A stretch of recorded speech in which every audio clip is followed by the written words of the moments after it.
All right. Good afternoon, everyone. We want to welcome you to WestLINK, our program. Today, Martin Luther King Jr. speaks. Wherever you are, we hope that you will just let us know by just chiming into the chat group area, and then that way we will know that you can hear us loud and clear. Thank you for joining us. So let me just welcome you first. I have a little short thing that I need to read here, and it says, welcome to WestLINK, where we connect to talk about relevant topics. We appreciate you joining us this afternoon, and I would like to invite you to please like, comment, and subscribe to our Toronto West channel. I'm your host today, Pastor Andre Anderson, and I'm supposed to tell you a little bit about myself, but here's what I know, because Toronto West is my home church. A lot of you know me, and maybe for those of you that don't know me, I can at least tell you that I'm married, have too many children, and I'm currently the lead pastor at the Shiloh Seventh-day Adventist Church. So, of course, today we will be focusing on the theme of Martin Luther King Jr. Speaks, okay? And of course, we do have a couple of guests today, and I'm going to let them introduce themselves. So first, because we do believe in ladies first, we're going to ask Megan Bennett to come online, and please tell us a little bit about yourself. Hey, happy Sabbath, everyone. My name is Megan Bennett, and I'm a writer, a passionate individual for Black mental health, equity, social justice, but most importantly, as a Christian, I'm an activist, and I love community involvement along with like-minded individuals. I dedicate my time to my nonprofit, which creates virtual spaces to empower and educate Black youth, students, and young adults by providing Black socioeconomic and Black sociopolitical education. I really appreciate this opportunity to be a part of this impactful conversation, and I'm devoted to spaces like these where we can all connect and enhance lives through Christ. Wow, that's a lot.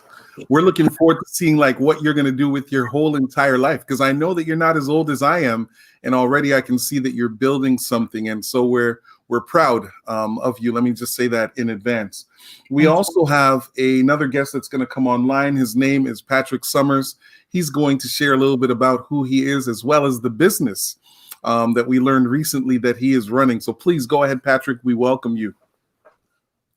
Well, good afternoon, everybody. Happy Sabbath. Well, I'm, I guess, the resident layman of the group. My resume doesn't read as long as everybody else's. I mean, yeah, I'm married, and the rest of my resume you could see over my shoulder behind me. Other than that, I'm just kind of trying to make my way through life to the end. This business that Andre talked about is just a kind of a hobby, a t-shirt business that I started recently. And we make t-shirts like this one. Salvation is the bag, so secure it. Those who know about being out there and securing the bag should be salvation, and that's what you should be securing. And that's me in a nutshell. All right. Thank you, Patrick. I think that what you should also be doing is making sure that you get our sizes offline and sending one of those t-shirts to Megan first, and then second to me. I'd really, really appreciate that. I think you know where I live, or at least you know how to find my parents. I can pick it up there. So anyways, today we want to have a conversation. Today, of course, this is our first Saturday in Black History Month. So we're grateful that Toronto West does celebrate this. I think it's an important thing. It's been approximately, I think, 100 years by now that we've been celebrating Black history like this. And so, of course, we want to have some conversations. Our emphasis today will be on a few of Martin Luther King's speeches. We're going to watch a couple of videos that will help to inform and educate. Now, let me just say this out loud, because I haven't seen anybody hit the memo section of our production here. But the goal of this is for us to have a conversation that is interactive, where everyone chimes in. So even though Patrick and Megan and myself, we will be leading the conversation, we're going to do our very best to make sure that if you have something to say, we're going to check in frequently to make sure that you become a part of the conversation. So, of course, you can see all the handlers that are there on Facebook, on YouTube, Instagram, and Twitter. Feel free to chime in there. And like I said, as often as we can, we're going to make sure that we hear from you. But we want to have a nice, robust conversation about Black history today. And of course, even though I know that this may be a sensitive thing, we've also stated here last night as we were rehearsing that we want to make sure that you don't just say what we want to hear. We want to hear how you really feel, because that's what the purpose is of this particular forum. So to kick our conversation off, we're going to go to our first video now. Our God is Marching On. We're going to watch it for about 3 to 4 minutes, and then we're going to come back and begin to unpackage what did we see in this video. Of our churches will not deter us. Yes, sir. The bombing of our homes will not dissuade us. Yes, sir. The beating and killing of our clergymen and young people will not divert us. Yes, sir. The wanton release of their known murderers will not discourage us. We're on the move now. Yes, sir. Like an idea whose time has come. Yes, sir. Not even the marching of mighty armies can halt us. Yes, sir. We're moving to the land of freedom. Yes, sir. I know you're asking today, how long will it take?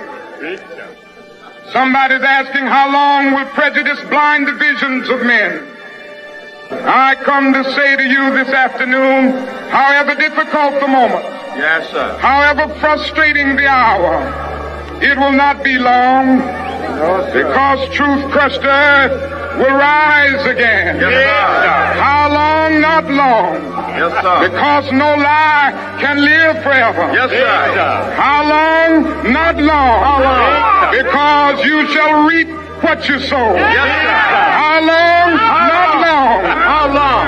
Truth forever on the scaffold, wrong forever on the throne. Yes, yet that scaffold sways the future. Yes. Behind the dim unknown standeth God within the shadow, keeping watch above his own. How long? Not long. Because the arc of the moral universe is long, but it bends toward justice. Yes, how long? Not long. Not long. Because mine eyes have seen the glory of the coming of the Lord. Yes, he's trampling out the village where the grapes of wrath are stored. Yes, sir.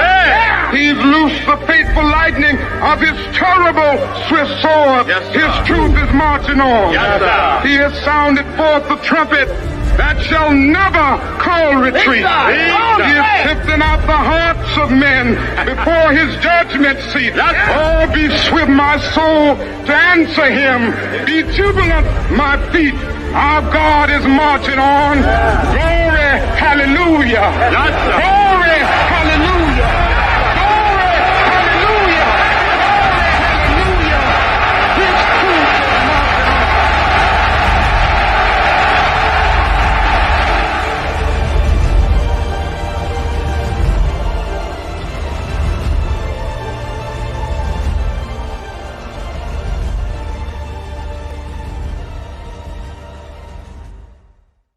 That was a very, very impactful video. I feel like it speaks a lot of volumes when a Christian man can go out and be so expressive to encourage his people who have been through so much pain, so much turmoil, that his truth, God's truth, is marching on. I really feel like that is one of the best encouragements that any activist could receive. It also gives your spirit such a fulfilling feeling that even when you're drained from fighting just injustice or inequity, that you still have the spirit of God's truth, which is his love, which is his power. And Dr. King, he had so much principle in faith. And that's what drove him to get a multitude of people to be proactive about his movements and to just reach a nation, not only for America, but for Canada and for the entire world. What do you think? The video itself put me in a state wherein I was feeling so much power, I nearly lost all of my words. I just really had to bring myself mentally to a place where I can, put this into words, but it's really powerful. Yeah, I definitely echo that sentiment. I mean, what I find most interesting about it is how whatever his words are may make you feel, right? As you said, it almost renders you speechless. Can you imagine? And I never really want to be this guy, but I guess I'm going to be the first to be this guy and kind of relate it back to the Bible. Can you imagine just how you feel listening to like Martin Luther King? But think of some of the great speeches of the Bible, right? And how they would have made you feel that much more speechless. You understand what I'm saying? Like just before just before or just after you come out of that Red Sea experience or something along those lines. You know what I mean? After God is moved, right? And I really believe that a lot of the Martin Luther King speeches were actually God using him and peeling back prophecy in some way, right? And so can you imagine then how much more you would, when you put that stuff into context, how much more that renders you speechless? Yeah, absolutely. And because his principles were so grounded in not only the Bible, like you mentioned, and you have to incorporate the Bible when you have conversations about Martin Luther King Jr., because his principles and his faith was rest assured in the Bible, in Christ. And it was a peaceful movement. It was a peaceful message, and it was a message of equity and justice for mankind. And if you are a minister and you are a friend to man and you're trying to reach souls, he did it in a way where we can all be inspired by through his speeches, through his actions. He was a living example with his family and his involvement in the church. And I strongly believe that it's amazing to see that we can learn so much from these speeches and we can apply it to ourselves and be proactive in our activism today. And as Christians, when we're in the community and we're preaching and we're testifying, it's really amazing. So look, I'm back. I'm not sure what happened. I got bumped out. I hope you guys can hear me because we've reactivated everything. I hope I'm not going to be redundant, but I do want to jump right back in here. One of the things I saw early in the video, the idea that we will not be deterred. Did you guys talk about that a second ago? Yes.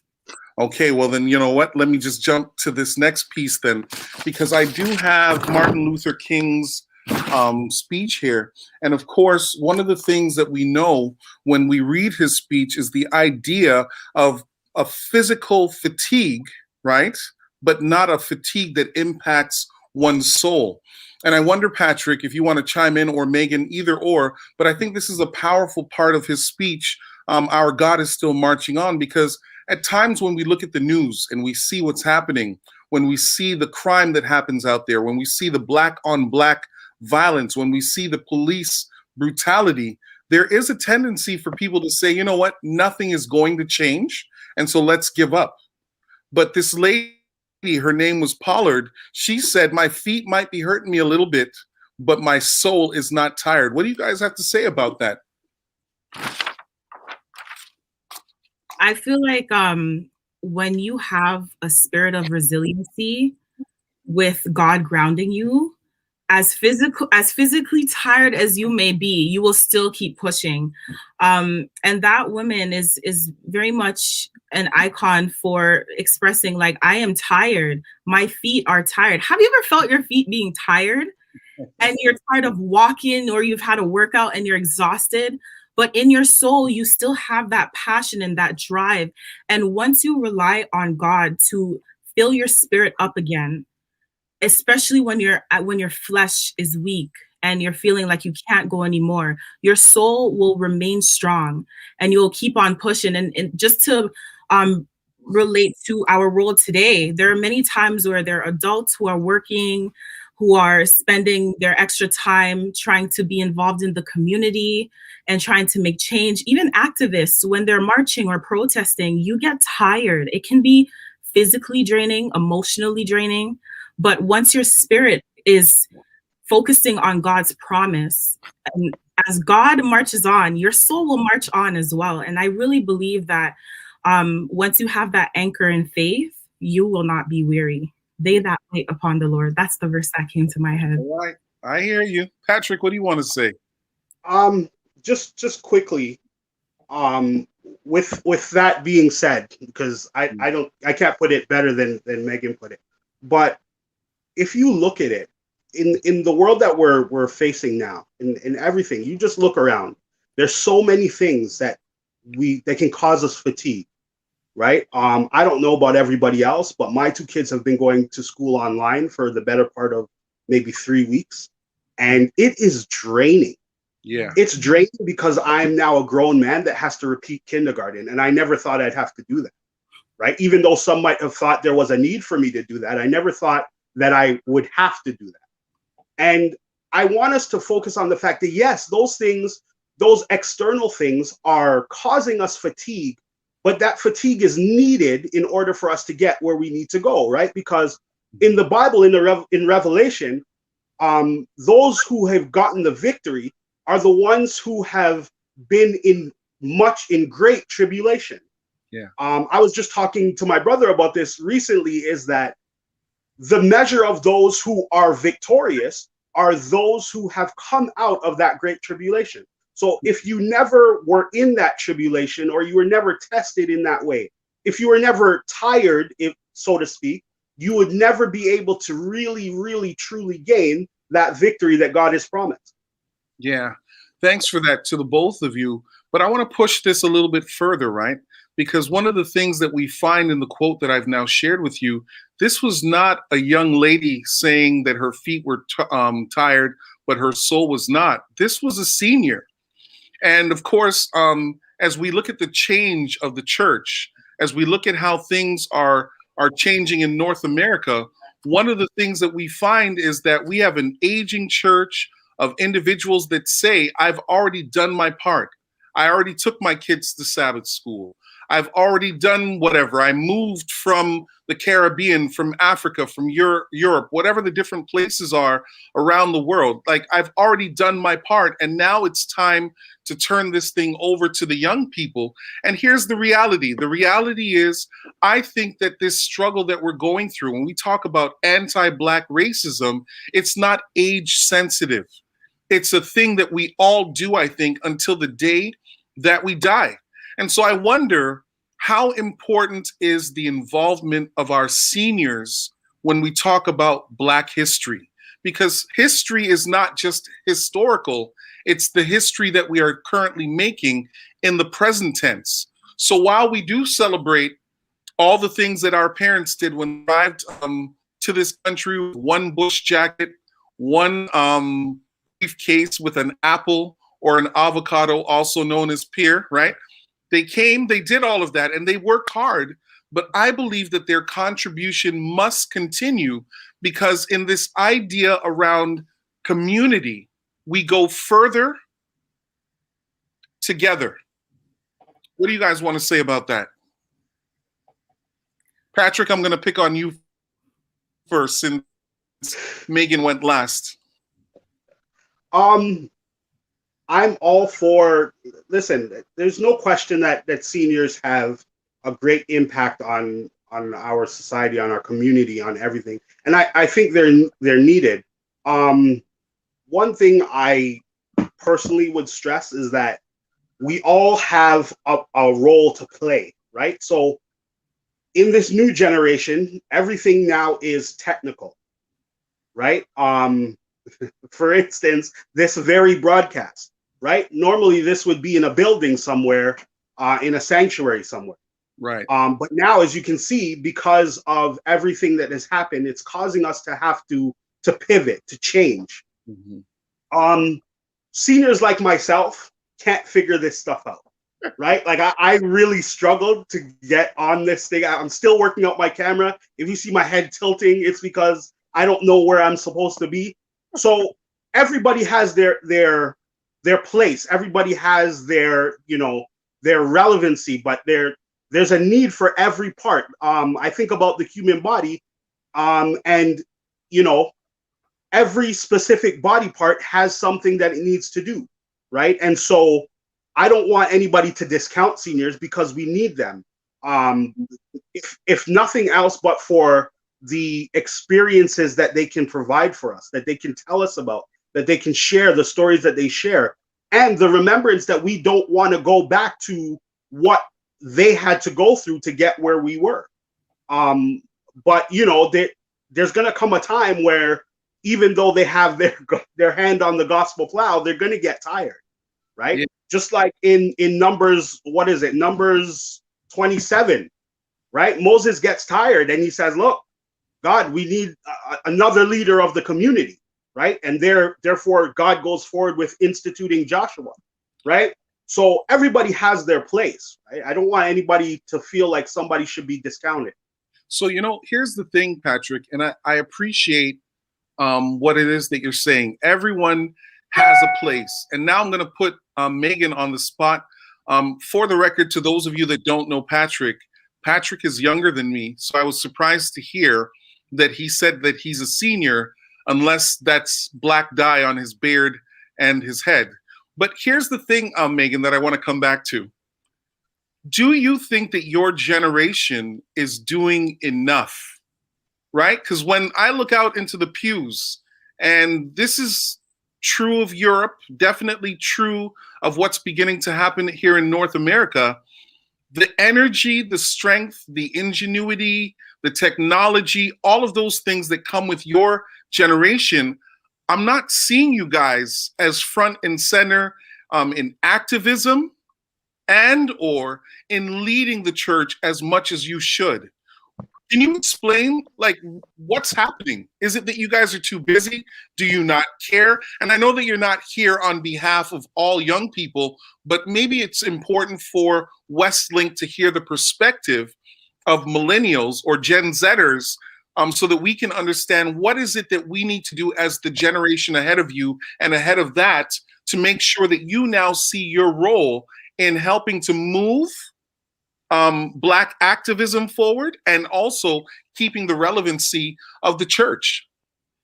Well, firstly, I gotta say, the devil has been working overtime in our generation. I mean, through any platform you can think of, whether it's mental health, through music, through culture.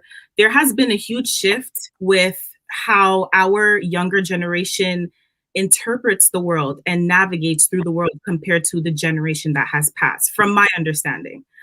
I feel like our generation has a lot of different priorities than the generation before us.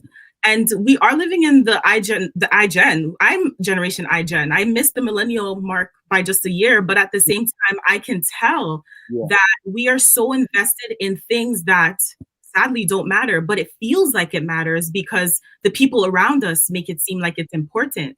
Now, for the youth in the church, I personally feel like, as I bear witness, because I can't speak for everyone, but I can say that having faith really helps you navigate in this world. However, you can get very, very tired, very tired. And when we don't have mentors, when we don't have elders or older heads who can provide help or navigation for us, you kind of feel like you're alone in a sense.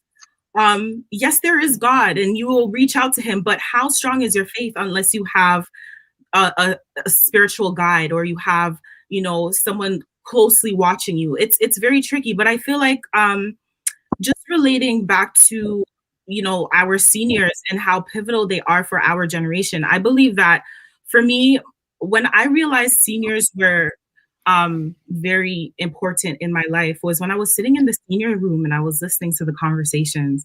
And I'm like, these are not conversations that I'd have with my friends at school, but they're so important because they're talking about their past, which helps you understand them. It helps you understand how they built their resiliency. But we don't have the same resiliency because we are living in a different time. People are stressing over losing their phones. If my mom or dad loses their phone, they wouldn't bother with it. Let's be honest. Right. But I think that for us to recenter our focus to activism and to testifying and to being a Christian soldier, it takes a lot of spiritual guidance, which is why we need our seniors to not just pass the baton and them finishing the race, but for them to continually teach us, because we learn every day. This is a process wherein I can be 50, 60, 70, and I'm still learning, and they're still learning, but they will always pass down that wisdom. And we need that structure in getting that information from them to fuel us, and that support to say, you need to keep going. It is hard. I know you're living in a new age. And that's another thing too, bridging that generational gap and being transgenerationally educated in how I can relate to someone from a different generation than me. That as well can provide tools for us to build a community where seniors can support young people and young people can support seniors. Yeah, because part of this thing is not just the dream to move away from segregation into isolation. And I need to say this, right? Because Martin Luther King was advocating not just for Blacks, even though that was one of the major pieces to his movement, but he was also desiring to see integration. And integration not just between Blacks and whites, but integration with all peoples. Now, this is important because I know that there are some individuals that are commenting. There are some individuals that are there, and I'd love for whoever's doing this technical piece, just give us some of the comments so that we can engage. Nikki Linton says, the seniors' experience are like stones of remembrance for us and future generations. They also have a unique role, depending on age, of course, of seeing the achievement of the things they have. Now, Nikki, thanks for that comment, because here's the thing. One of the things that I find, whether from my generations, I'm in my mid 40s, right? And of course, Patrick is a senior older than I am, even though I'm older than he is. But definitely for you, Megan, here's the thing. We have to see what Martin Luther King was doing as a continuum, right? We're not necessarily inventing something new. We're building on something. Now, when I take a look, if I can just transition, and either you or Patrick can jump in as you feel, some of the cultures that are really beginning to thrive when we look at this 21st century, the cultures that are thriving, they understand the importance of being transgenerational. And I'm not sure why we're stuck on this point. Maybe it's because I'm getting older now. I have this awareness of aging. But the reality is, cultures that are thriving, even in the midst of this pandemic, even in the midst of this anti-Black racism that we see systemically across the globe, not just here in Ontario or Canada, the groups of people that are really beginning to come out of this thing stronger, they are the ones that understand that grandchildren, children, and grandparents are of equal contribution to the movement. So even when we think about some of the images, when we go online and we type in Black history or we look at Martin Luther King, when we see the marches, it's not one group of people. And if I can even say this, and I'm not putting a pitch for myself, the spiritual leadership of that time is front and center as they're moving. And it's, you know, when I hear you say, Megan, that your friends, they're busy, they have other priorities, etc. I wonder how your generation sees the church now, the importance of it, the importance of clergy, the pastor, spiritual leadership, the elders, the board. Are those things in the shadows now, or are they still important? Because I mean, the reality is, Megan and Patrick, you guys speak well because of what you've had to do throughout the years in the church. And if it wasn't for the AY programming, or, you know, somebody pulling you when you got to the door at church in the morning and saying, oh, by the way, you have to do intercessory prayer, being able to speak like this would have never happened without the contribution of the church. What are your thoughts on this? I feel like with my generation who have been born and raised in the church, I can't speak for them, but from, you know, witnessing and understanding their experience, there's a lot of church hurt that has taken place and it has not been vocalized. A lot of times younger people will experience certain things in the church from older heads, and they feel that if they don't return, it's a solution to what they experienced in the church. And all of our experiences are unique. I know for me, being born and raised at Toronto West, I've had positive experiences. It has raised me to be the woman that I am today. But not all young people experience that, because sometimes the church turns a blind eye to other young people who have the same skills and qualities that every other young person does. But sometimes they fall through the cracks, and that's what's real. And so when they take that hurt and they leave the church, it is hard for you to get them back. You have to reach them emotionally. You have to build a relationship and say, hey, look, I know you've experienced this. The church isn't perfect. We are people and we're striving towards one goal. And it's bigger than salvation. It's bigger than the church. It's more so building bonds and healing what has been destroyed, which is the relationship with the younger people. And that's what I can say on that. Patrick, what do you want to say? I want to stress the importance of building that relationship. Years ago, much earlier than now, long time ago, when I was just a wee little teenager, growing up at Toronto West, I experienced, where my family wasn't the talked about family. I was segregated, ostracized, stuff like that. That used to happen to even me. And I'll be honest, even though I went to church every week, it wasn't really until somebody who was a little older than me took me under his wing, so to speak, and took the time to bring me to church and, to drive me to church all the way from Scarborough and say, hey, look, even though you're in my car, you're not going to wear a do-rag, because as long as you're in my car, you're not going to wear that do-rag, and really looked out for me. And I'll be honest, at times it was annoying, but the fact that happened helped me take the positive from my time growing up. And so what I'd want to say to young people today is, yes, there are people who will help make church not necessarily the experience that God wants you to have in church. However, if you focus on the situations that helped you grow as a person, because believe it or not, even negative situations can help you grow. But if you focus on all the situations that made you the person you were today, and then channel that into mentoring somebody, and staying away from some of the pitfalls that got you down, or some of the things that you didn't like, but you mentor somebody to help them grow, right? I think that the Christian experience would be a better experience. A lot of the times I figure that we leave younger people to their own vices, and we say, hey, look, you figure that out over here, or they're dressed a certain way, or they're too rude, so I'm not going to engage them, right? But it's the way that you engage somebody, right? Or not even just the way you engage them. Sometimes we have to engage them in spite of what they were going through or how they were behaving at that time, if that makes sense. If you think of all the times when Christ comes to us, we're not always receptive to receive it. So I want to come back to something that Tiffany, can we go back to Tiffany's comment? Because there is a misconception, right?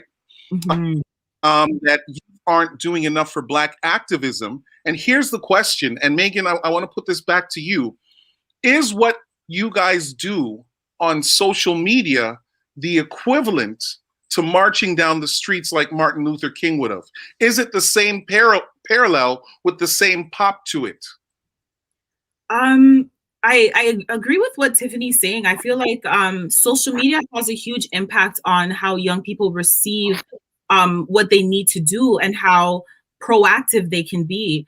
But at the same time, not every young person who is on social media is using it as a positive tool. Sometimes young people will, check their phones and they'll engage for a little while. But when they come off of their phone, are they really changed by what they see? But on the flip side, Tiffany's right. There are so many youth that are involved in Black activism. They are starting nonprofit organizations, and they're trying to shed some light in why this is important. So I do agree. And I think Brother Bowen also mentioned a point where, engaging youth while they're in different phases is very, very crucial. And like Patrick said, we go through phases. Okay, there are some times where, like, the teenage years in this generation, it is something that you can't imagine sometimes. And to transition into being a young adult, it's a lot. And to be engaged and to be involved, your heart has to be in it. You have to understand why this is important. And it has to be one of your personal principles as a young person. Like, why is activism important to me? So Can I say something? Yeah, go ahead. Go ahead, Patrick, please. Just on the point of activism, real quickly. To me, in my own opinion, the difference between activism then in Martin Luther King's time and now, with the social media craze and all of that stuff, is that you have some people who are only activists when it's popular to be activists. Back then, Martin Luther King was an activist all the time. If you saw him going to buy milk at the store, he was an activist. You knew who he was and what he stood for. I find on social media, it's a little convenient. You pick and choose your battles. You hashtag when you want, but you're silent at other times when it might be important, right? And I think that's the big difference, is that there's nothing wrong with being an activist on social media as long as your activism on social media translate when you're not on social media also. You know what? Maybe because we're the seniors here, Patrick, I kind of agree with you, because the truth is, when somebody hits a like button, I don't get to see the tone of your voice. I don't get to see your body language. When I retweet something or I share something, people know what somebody else had to say, but they don't know what you have to say.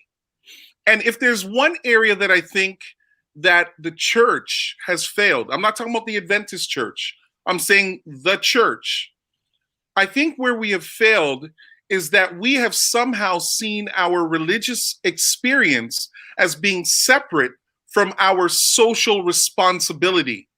I hope you guys are catching that at home, because we have divided the marching from the worship. And I think that if Martin Luther King was alive right now, he wouldn't have separated his responsibility to the community as well as to the church. So now when you watch perhaps this younger generation, including my generation, throughout the summer, my family and I, we went to several marches together. And here's what was missing: the church. As a matter of fact, there were individuals who were sending direct messages to me in my phone saying, "Pastor, I don't think that you should be doing this on the Sabbath." And in my mind's eye, I said to myself, well, if not today, when all of these other individuals are marching without a leader, what would the day be that you should do this? And the reality is that whether or not it's church or social activism, one of the things that we learn out of this first speech, and we're going to transition because we've got more to talk about, the reality is that it's got to cost you something. Like, you have to be on the verge of getting kicked out of class. This is what they would call good trouble, right?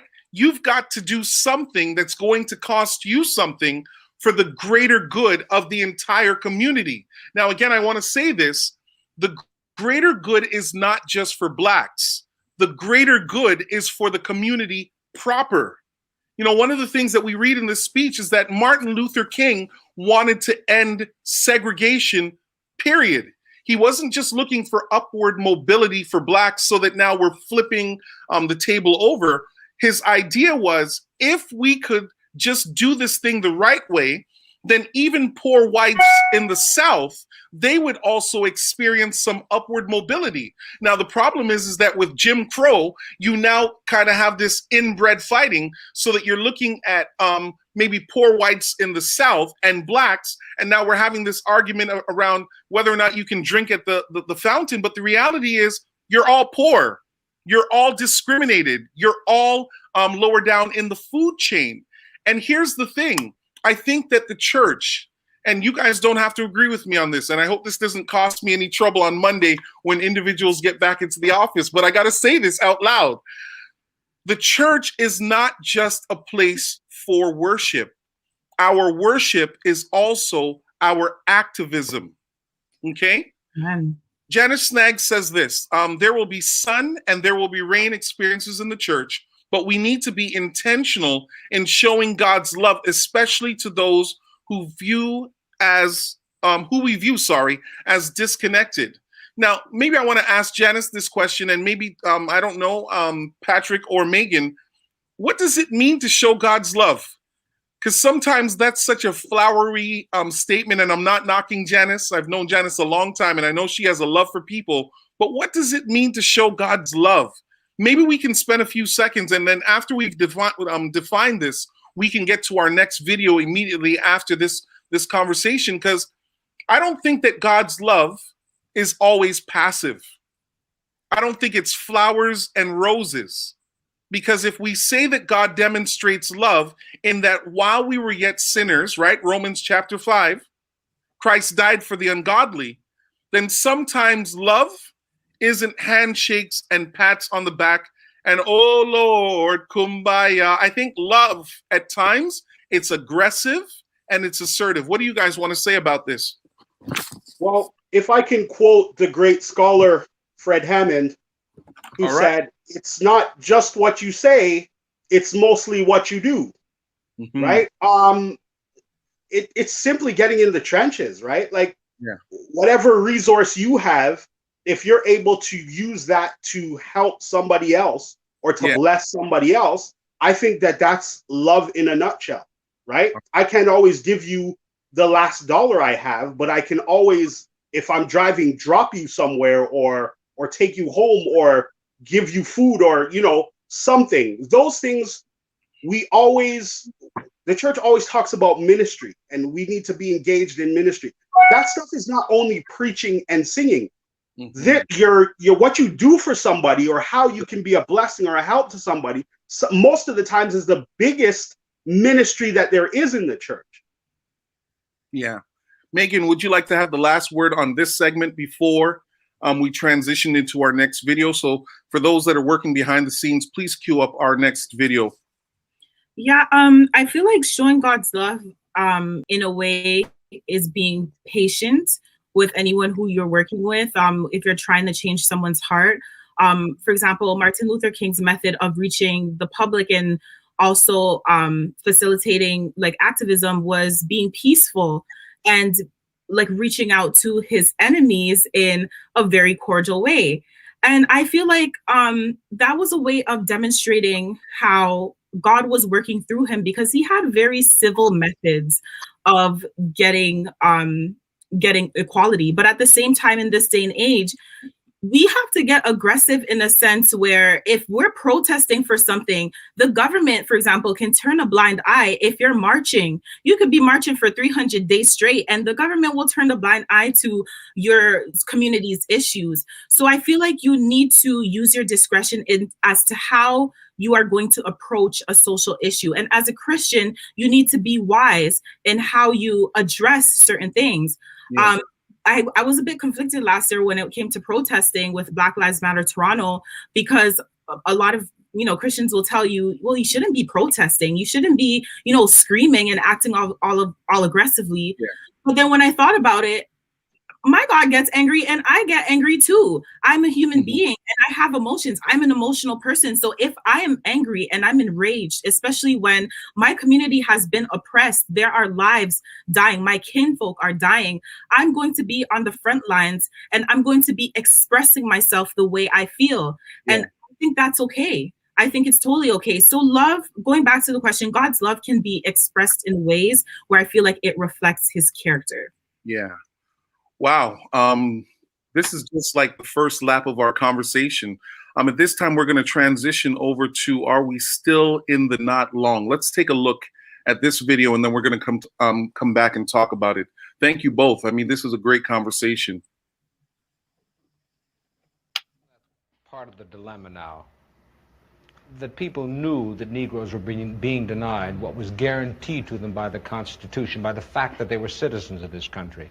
Then when they were given those rights, do you feel the white community said, well, we've given them all that we have, now it's up to them? Well, I think the dilemma is much deeper, and I think one during this period of transition has to be very honest with America. And honesty impels me to admit that America has broad racist elements still alive. Racism is still existing in American society in many areas of the society, North and South. And the other thing is that there has never been a single, solid, determined commitment of large segments of white America on the whole question of racial equality. I think we have to see that vacillation has always existed, ambivalence has always existed, and this to me is the so-called white backlash. It's merely a new name for an old phenomenon. I see the white backlash as a continuation of the same ambivalence and vacillation of white America on the whole question of racial justice that has existed since the founding of our nation. I think the other thing that we must see at this time is that many of the people who supported us in Selma, in Birmingham, were really outraged about the extremist behavior toward Negroes. But they were not at that moment, and they are not now, committed to genuine equality for Negroes. It's much easier to integrate a lunch counter than it is to guarantee an annual income, for instance, to get rid of poverty for Negroes and all poor people. It's much easier to integrate a bus than it is to make genuine integration a reality and quality education a reality in our schools. It's much easier to integrate even a public park than it is to get rid of slums. And I think we are in a new era, a new phase of the struggle, where we have moved from a struggle for decency, which characterized our struggle for 10 or 12 years, to a struggle for genuine equality. And this is where we are getting the resistance, because there was never any intention to go this far. The vast majority of white Americans will go but so far. It's a kind of installment plan for equality. And they are always looking for an excuse. If you use something as a means to an end, at that moment you make it a thing and you depersonalize it. The fact is that the Negro was a slave in this country for 244 years. That was a willful thing that was done. The Negro was brought here and changed, treated in very inhuman fashion. And this led to the thingification of the Negro. So he was not looked upon as a person. He was not looked upon as a human being with the same status and worth as other human beings. And the other thing is that human beings cannot continue to do wrong without eventually rationalizing that wrong. So that is one thing that other immigrant groups haven't had to face. The other thing is that the color became a stigma. American society made the Negro's color a stigma.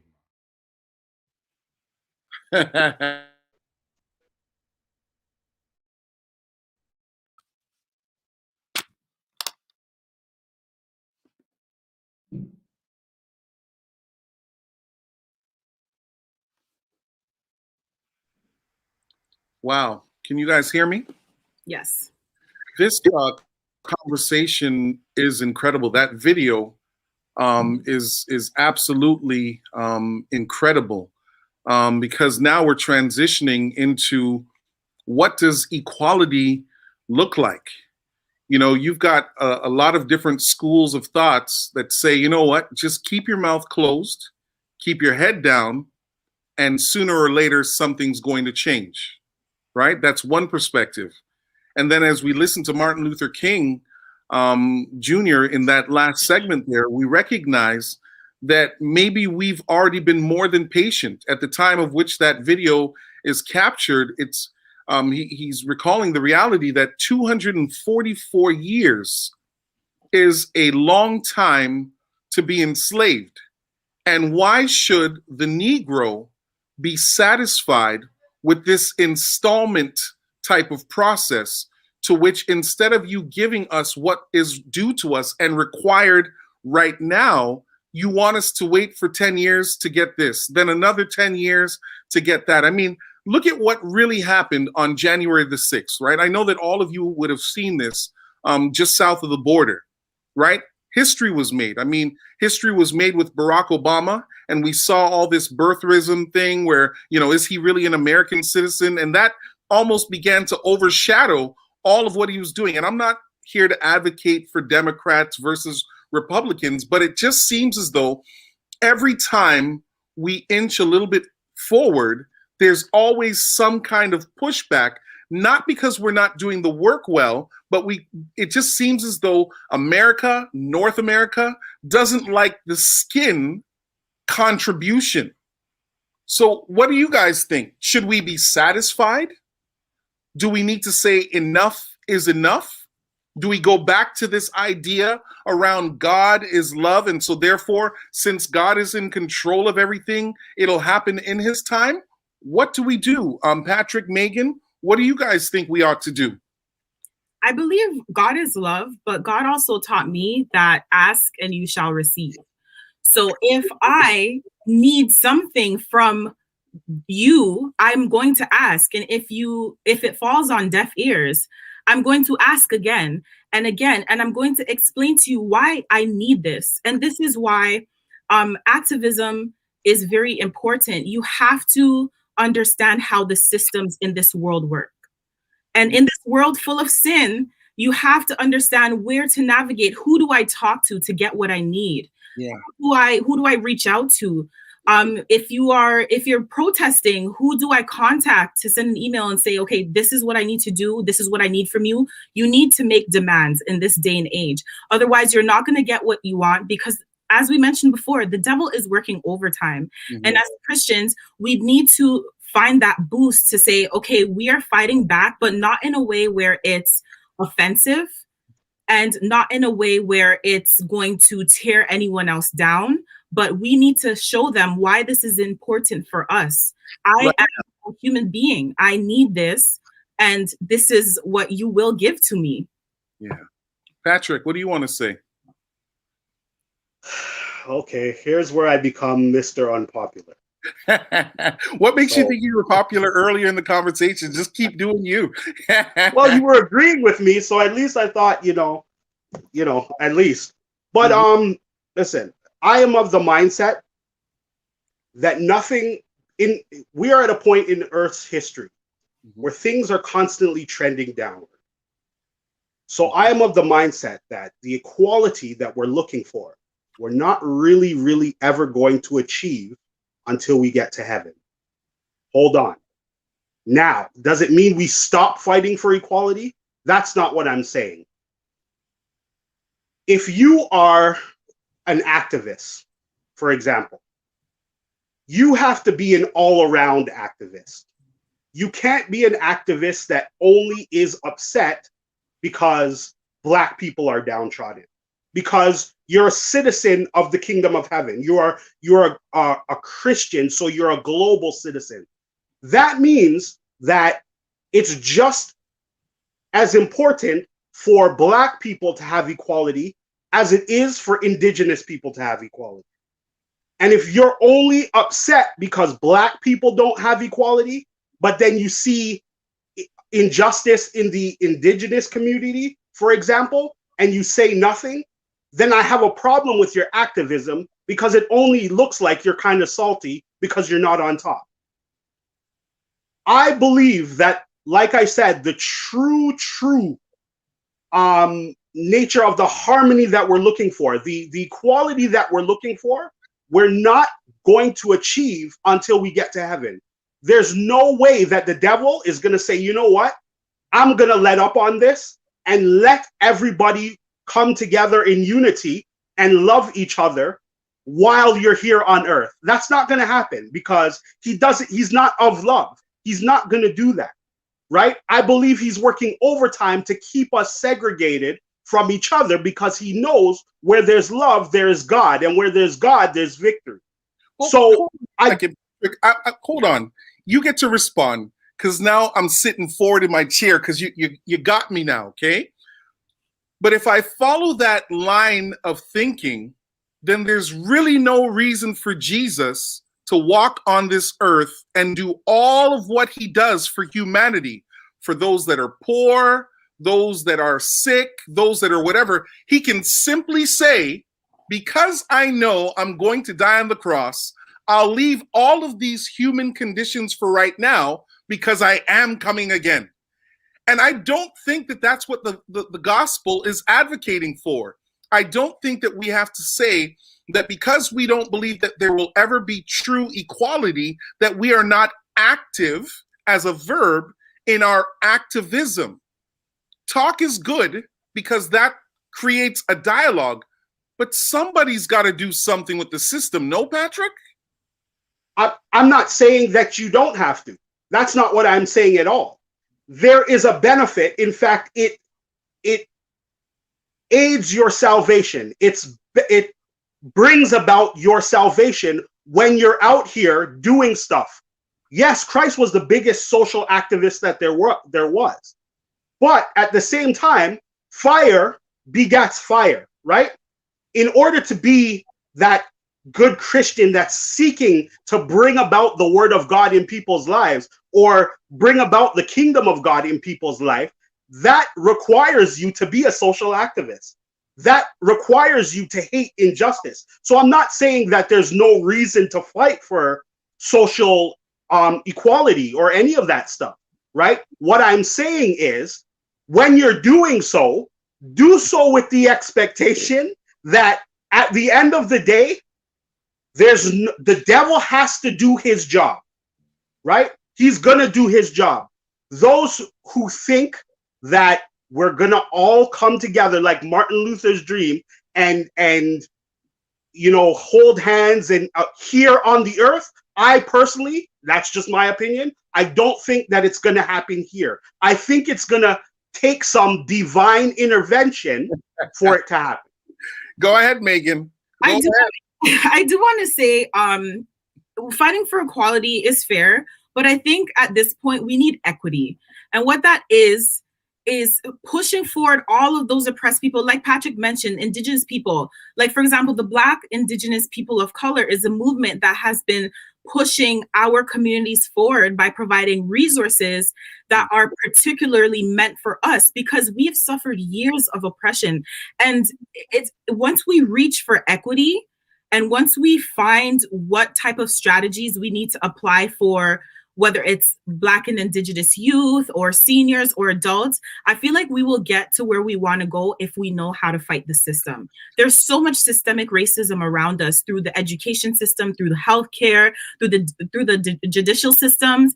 But what we need to do is sit down and really find what ways can we achieve equity for our communities, young and old. Well, can I throw this out there? Because again, I am a pastor and I do believe in the parousia. See, I'm using even some theological terms here. I do believe that Jesus is coming, but I want to remind us of something. When Blacks in the South began to boycott the bus, I need to remind us of this. The reason why they began to get some headway was when they were walking everywhere and the bus system was not getting the revenue from Blacks, from Negroes, they were now beginning to impact the system's pocket. And this is the point that I think that we often miss as part of the activism that we're talking about here. It's not just the dialogue, it's the same systematic approach on the flip side to racism that creates a vacuum or a hole that somebody has to address. So what I'm saying to us here is money is important in this world. I'm not saying that it's important to the church as much as it is the world. And I know that's a different conversation because people don't even want to admit that the church is a business. But there is a business component to even the church. What I'm saying to us here is that I think part of the reason why that it's taken such a long time for us to get to the dream is that we're not as intentional as Martin Luther King would have been during his time. So to shut down the bus system is a big deal. You have to have community buy-in that we're all going to walk. And if there's an issue that I know that we're going to have to overcome as a people, is we have to be unified, even if there is an initial inconvenience to our own lives. So it doesn't matter whether or not you have a vehicle and somebody's on the bus. We're all walking, because at the end of the day, if we can do this thing for a year or two, and all of a sudden, all of the revenue, I mean, when you look at what we put into the economy, right? We live in government housing and government funded whatever, and yet we spend the most amount of money in all of this. So what would happen now if we all decided none of us is going to buy red bottom shoes? We're not going to go to the club and spend $200 every weekend. And of course, I know that's not happening because of the pandemic. We're not going to buy vehicles from businesses that don't have something to say about systemic racism. If we boycott all of those things, that's not discrimination. What we're saying is, if you don't take me seriously enough to do something about my current condition, then there's no way I'm going to put my money into your till, and sooner or later you're gonna have to respond. And so, Patrick, this is the challenge that I'm wrestling with. Because can I say? Yeah, absolutely. Come on in, Patrick. This is where the rubber hits the road. Let's go. No, and listen, I don't want it to come across like I'm disagreeing with you, right? No. This is a conversation. But could it be then that maybe we're putting too much focus on Black history and not enough focus on Black future? What do I mean? Every month we have Black History Month, but what are we doing for the other 11 months of the year? See, you're talking about a protest. You gave an example of, let's say, the bus, right? Mm-hmm. What would happen if all of our buying power went into our own communities like some other communities do, right? That's what I'm talking about when I say Black future. That's how Black Wall Street was created and maintained, right? But there is a certain hatred amongst ourselves that stops us from doing those things, because it gives up you have to give up a certain amount of yourself in order to do those things. For instance, teaching financial literacy to, young Black people when you are an accountant might not pay the bills, or it might not put money in your pocket immediately, but you're teaching another generation to invest in itself, or investing in a Black person's business as opposed to somebody else. Maybe it might cost a little more because they're a smaller business. And so because they don't have the large amount of revenue streams, they can't give you that price break, but it might take a little more of yourself to invest into those businesses, right? But are we willing to sacrifice and do that? Once again, in February, we're all about Black history, but what are we doing about Black future, right? That's one thing. Another thing is, I'm not saying as a Christian, be passive and don't fight for equality and don't want these things or turn a blind eye. You're supposed to do that stuff while you're here, because that stuff brings about the coming of Christ sooner. So you're supposed to be doing those things. I just want people to be realistic in what they're doing and don't expect that just because, right, you get some people, that the devil is also going to turn a blind eye. You got to remember, we're in this thing for the long haul, right? So we know that he's not going to just give up. The wheat and the tares grow together until he comes again. I do want to expound on your point when you mentioned that self-hatred when it comes to, the Black community. A lot of us have grown up to not really love and embrace ourselves and celebrate ourselves in what we've accomplished. And Black history does highlight the things we've done. And it depends on how you internalize it. Look at all of these amazing Black inventors and all of these people who have pushed for change, including MLK himself.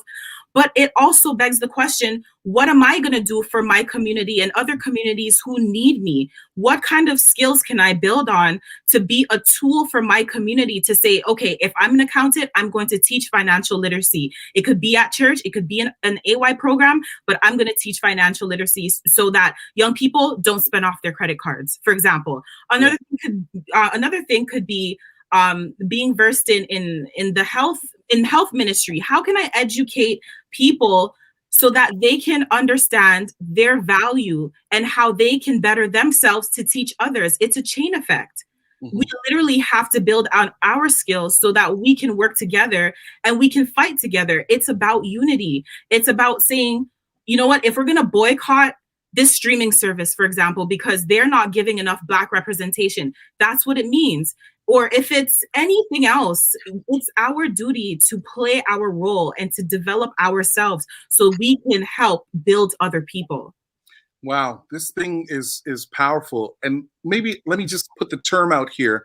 What we're actually talking about right now is called lateral violence. That's the technical term, right? So if somebody typed it in, they'd be able to understand this is some of the issues that we have in our community, is that sometimes we're fighting for a thing while killing one another, right? And lateral violence is an issue because at the end of the day, how is anybody going to take us seriously when we have as much issues within the community as we do on the outside? But here's the thing though, and I need to say this out loud.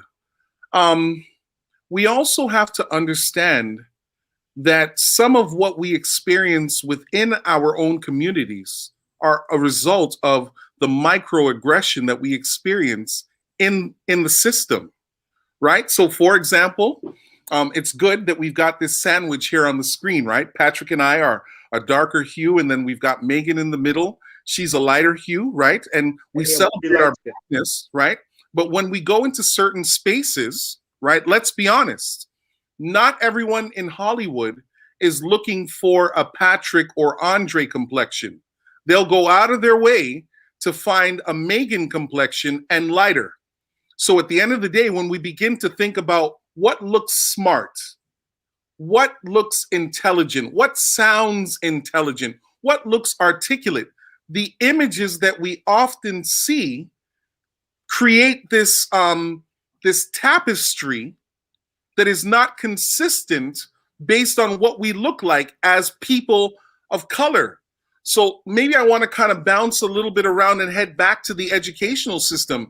And I think at this point in our conversation, we need to start moving towards some solutions. And maybe here's what I want to say. We need more Black professionals in areas where culture has to touch them at some point between JK all the way up to grade 12, right? Right now, our educational system is starving for Black men. We've got Black women that are teaching, but we don't have Black men. We need Black men in the business sector. We need Black men in the institutions, and not just in the elementary or secondary world, but also in higher learning. I think it's powerful when you walk into a college or a university or a doctoral program and their Patrick is, their Megan is, their Andre is, we're sitting on the desk saying, please open your syllabus. Do you know what that kind of encoding does to our people? And here's the thing. Our parents were onto something when they said we have to be our best. But they stopped a little bit short because to some degree, they wanted us to be our best so that we would be able to stand and say, that is my son or my daughter.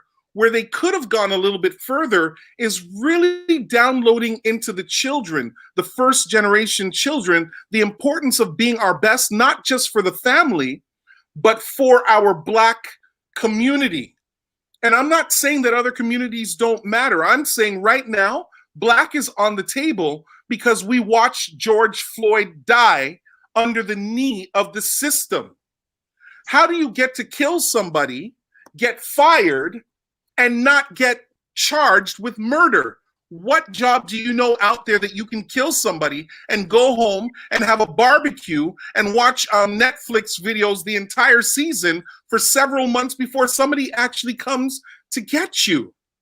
So even when we look at the challenge that we have around community and working with one another, there are so many different things that impact us. We haven't even gotten to redlining, Megan and Patrick. The idea that you could come to this country, work hard. Other immigrants come that are a different hue and they get promoted. They get the bigger jobs, the higher paycheck. And guess what? They get to move out from Jane and Finch while we still have to remain there because our dollar doesn't take us any further because the government has already decided this is where these people are going to live. So we're only going to create affordable housing here so that they don't get to go further down Yonge Street or Avenue Road or Bayview. Very few of us are there unless we are doctors and lawyers. And it's unfair to believe that only doctors and lawyers should be the only ones that should be able to live in Forest Hill when it's our domestic workers that came from the Caribbean, came from England, did all of this domestic work, taught their children how to read and write, and now we can't buy a home? Mm-hmm. So this thing is a whole lot more complicated than just can't we all get along? There's one job, 10 Black people going for that one job, while the other 9 jobs have already been earmarked for cousins and nephews and all of these other individuals. We're not all standing on the same box. And now I'm coming back to what you had said, Megan. Equity is important, but equity does not happen unless we are in the room. And if there's ever a time, and I'm going to stop talking, you got me charged up. But if there was ever a time right now, and let me just say this to Black people that are watching, this is not the time for you to drop out of school to go and bun a spliff. This is not the time for you to not be in virtual learning because you're going to some Ting's house to go and do a thing over there. You have to be in school because school at least gives you a fighting chance. They don't care how articulate you are. We come from a system of oral tradition. But if you've got that degree, if they won't hire you, somebody else will. And if they won't, because you will have enough information, you can start your own business. Sorry, I had to get up on the box. That thing just bothers me because it's not just we don't want to move up. And it's not just that we're killing each other in the streets. There's so much that goes into the anger and the street violence and the gangs that replace homes where parents, right, are working 2 jobs. It's incredible that we've even gotten up on time to be on this live stream. I don't know. I've said a lot. Feel free to jump in. But you guys got my motor going. I do think it's honestly the responsibility of parents and the church to teach their children these things, because once they understand that this is not only a spiritual warfare, but this is how you are treated in this world, then we can think for ourselves and we can understand how to navigate. I love that you brought up, Pastor Dre, the Jane and Finch community. That was my community. I was born and raised there. But when I look back on my marginalized community and I see that my community is really suffering because all of our money is going into businesses that is not even our own community, it hurts me. And why do we do that? Why are we stuck in the same cycle? It's because we're not educated enough sometimes to know how to navigate on our own 2 feet. We say, oh yeah, there's no money. And yeah, that could be an issue, but how can we work together with our brethren and our sisters and say, okay, we're going to start this, we're going to build this foundation. And over time with patience, we will see something bear fruit. For example, a business, if you look in the Jane and Finch area, most business are Chinese businesses, or it's not Black businesses.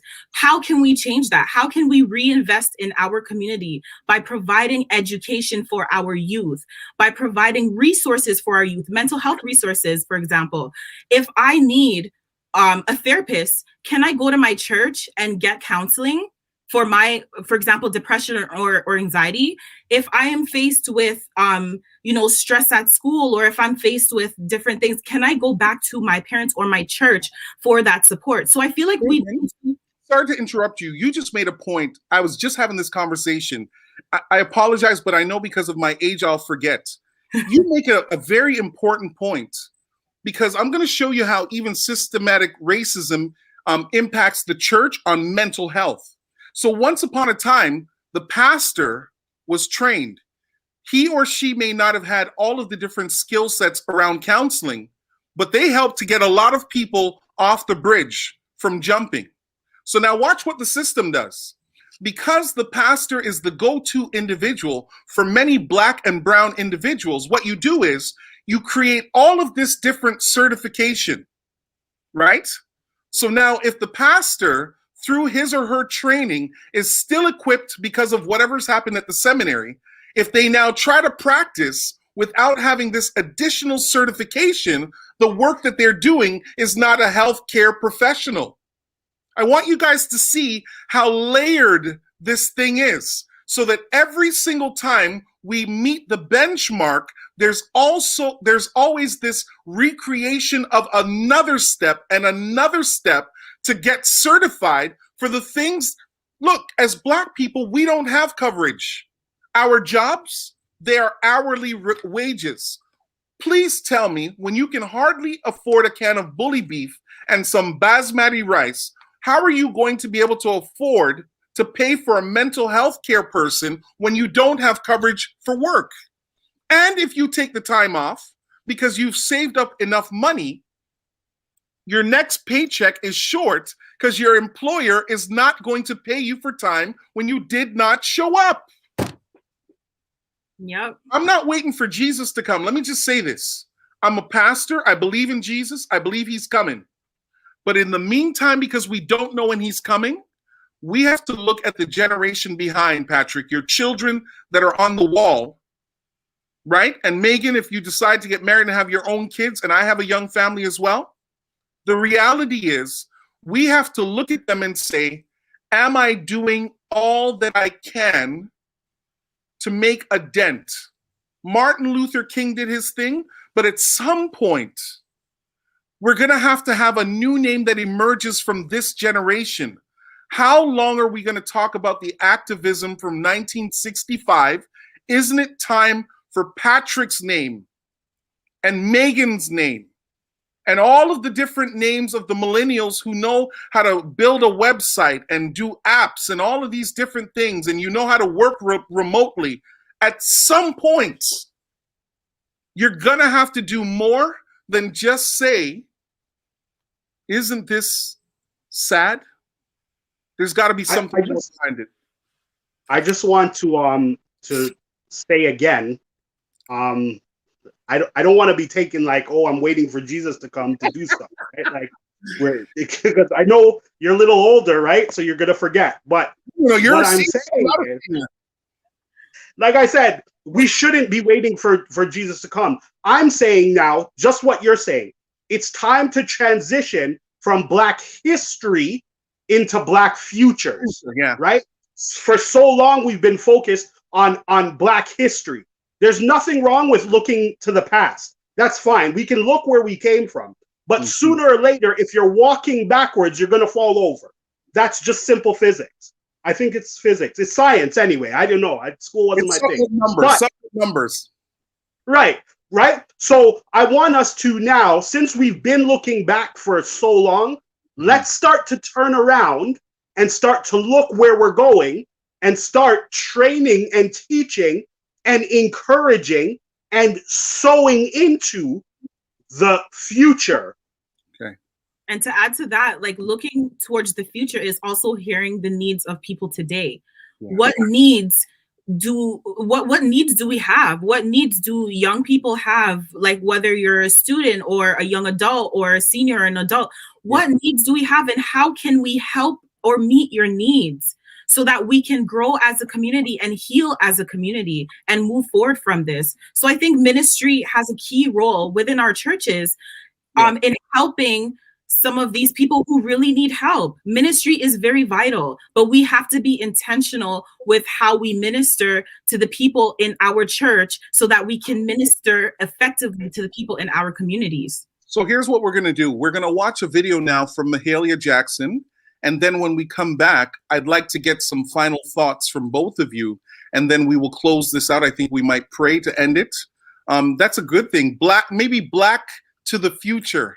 You know, a play on words to the movie. I like that. I see somebody just posted. I'm gonna make a shirt. yeah, you owe us a shirt, Patrick. So please, those of you working behind the scenes, let's put up the video now from Mahalia Jackson as we wind down. Soon I will be done. Trouble of the world, Lord. Trouble of the world. Trouble, Lord, of the world, I'll sooner will be done. Trouble, Lord, of the world, I'm going home to live with God. No more weeping and wailing, no more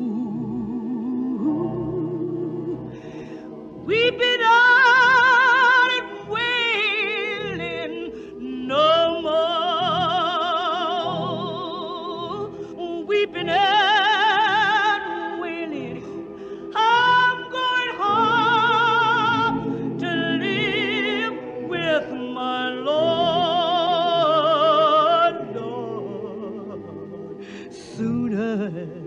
Will be done.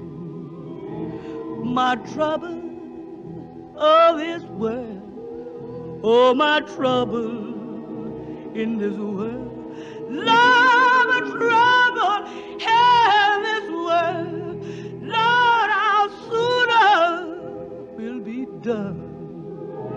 To trouble of this world, I'm going home.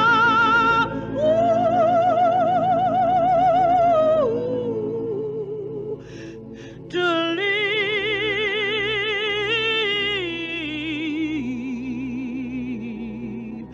with my Lord.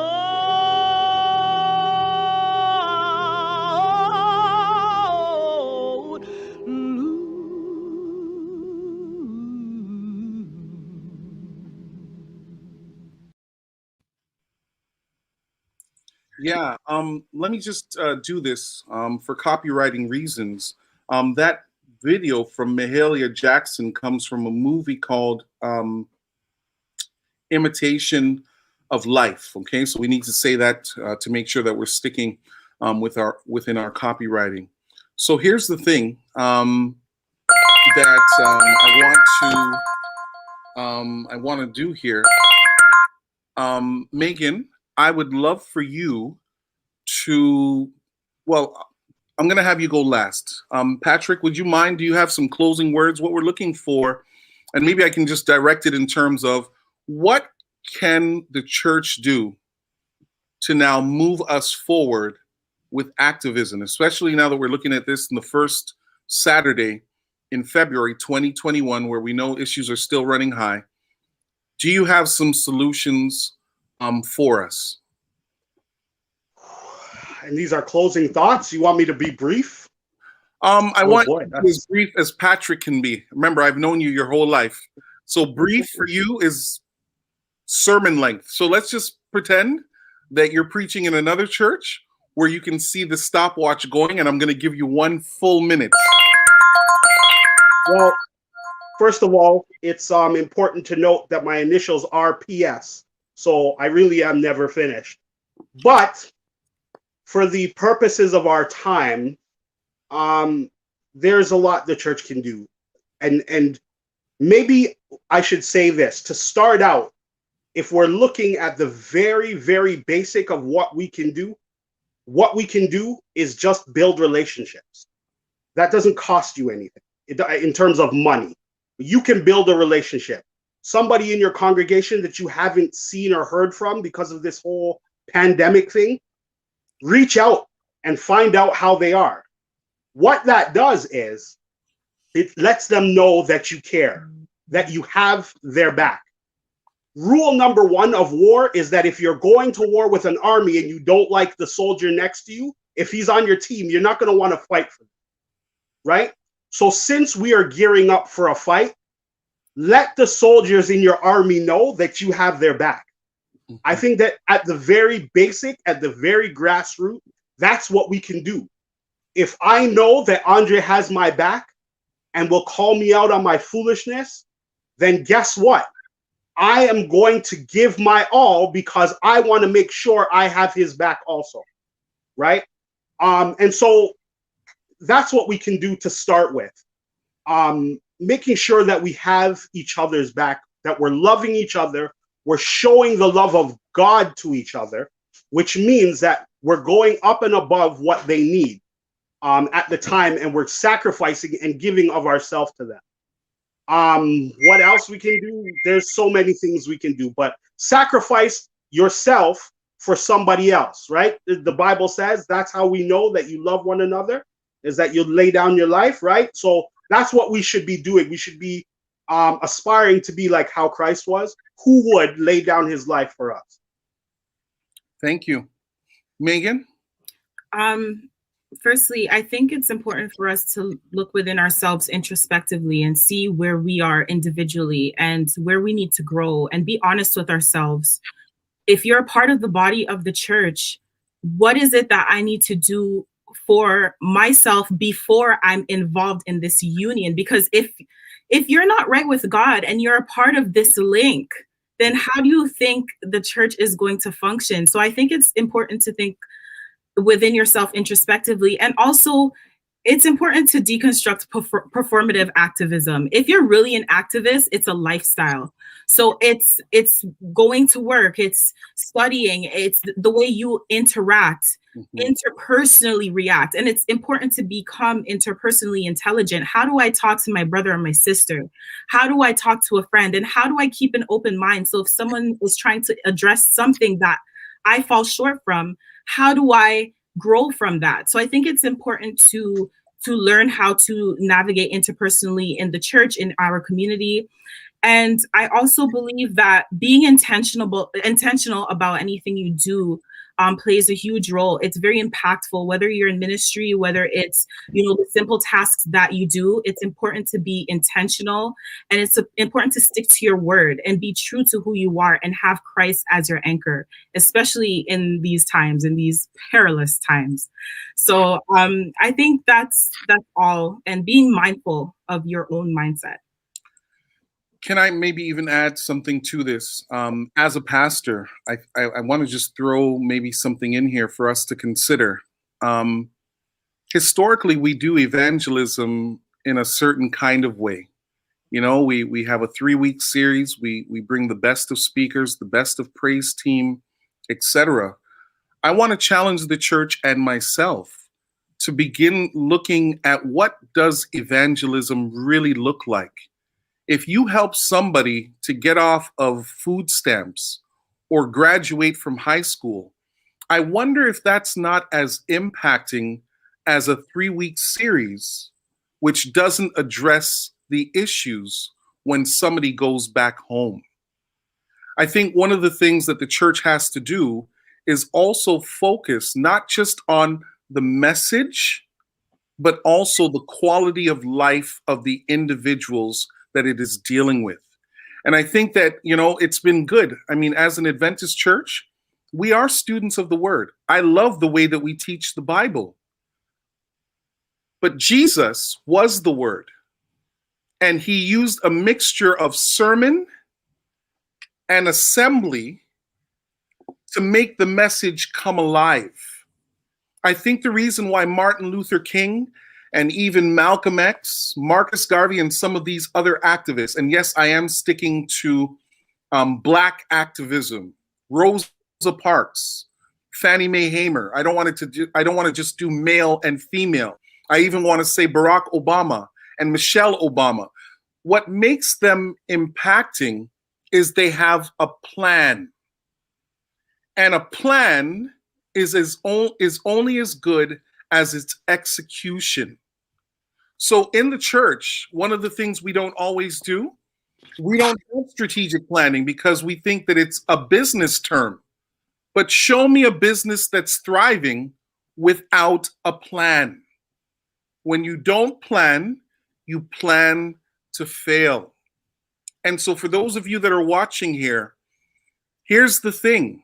Challenge the church. I'm not just talking about Toronto West. Challenge the church to show you in a clear, systematic way what is our plan to eliminate when people illiteracy. What is the plan to eliminate domestic violence? What is the plan to increase the amount of Blacks that are hired in the businesses around the church? I could go on and on. What is the plan to reduce the divorce rate amongst Black and brown people? What is the plan to remove the liquor and beer stores from being so accessible? What is the plan? Because if we don't have a plan, here's what we will continue to do. We will come to church for the placebo effect. I get to come, raise my hands, and shout, and by the time I get to the benediction, I'm more depressed than when I entered into his gates with thanksgiving.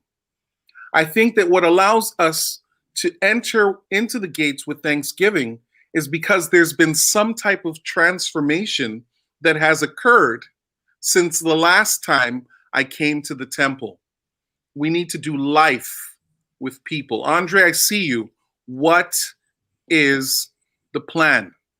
Maybe Toronto West is going to say, in our neighborhood, we want to eliminate this and that within the next 10 years. That's a plan. And after 10 years, when you go back and it's eliminated or not, then you can say, we didn't complete it, but we got to 70%. So thank you for joining WestLINK. Martin Luther King Jr. speaks. I think that this is a conversation that you guys are going to want to have again. I think it's a great conversation, not just for Black history. I want to say thank you to your pastoral team, your eldership, and your board for creating this opportunity and this space to have a candid and honest conversation. Megan, your best days are ahead of you. You are a young, articulate, woke young lady. Patrick, I know you want to be a senior, but you're not. And the Lord has always given you a great mind. And the mind that he has given you, we know that the Lord is going to continue to lead you and guide you, especially as you have those little eyes behind you that are counting on their dad to do something that is so impacting that instead of having a foot in the door, they can walk straight through the door. We all have an equal responsibility, but it does start with the church because this is WestLINK. God bless you all. Have a wonderful Sabbath. And this is it. We're signing off. Please cue our outro.